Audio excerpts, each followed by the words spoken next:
Chicken curry ఎలా చేయాలి నాని? కొంచెం కారం ఎక్కువది. ఎక్కడ వేయాలి కారం?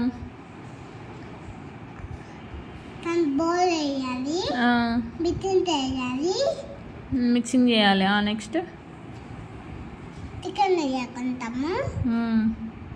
మళ్ళీ ఇంకా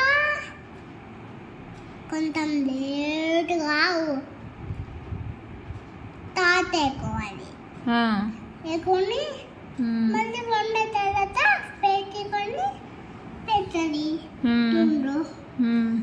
పెట్టి నేను కొంచెము మళ్ళీ ఒక హాఫ్ పట్టుద్ది. హాఫ్ అన్ అవర్ పట్టుద్దా? ఇంకా మళ్ళీ ఉప్పు కూడా వేయాలా? సాల్ట్ వేసినాక ఇందాక మళ్ళీ ఉప్పు ఎందుకు?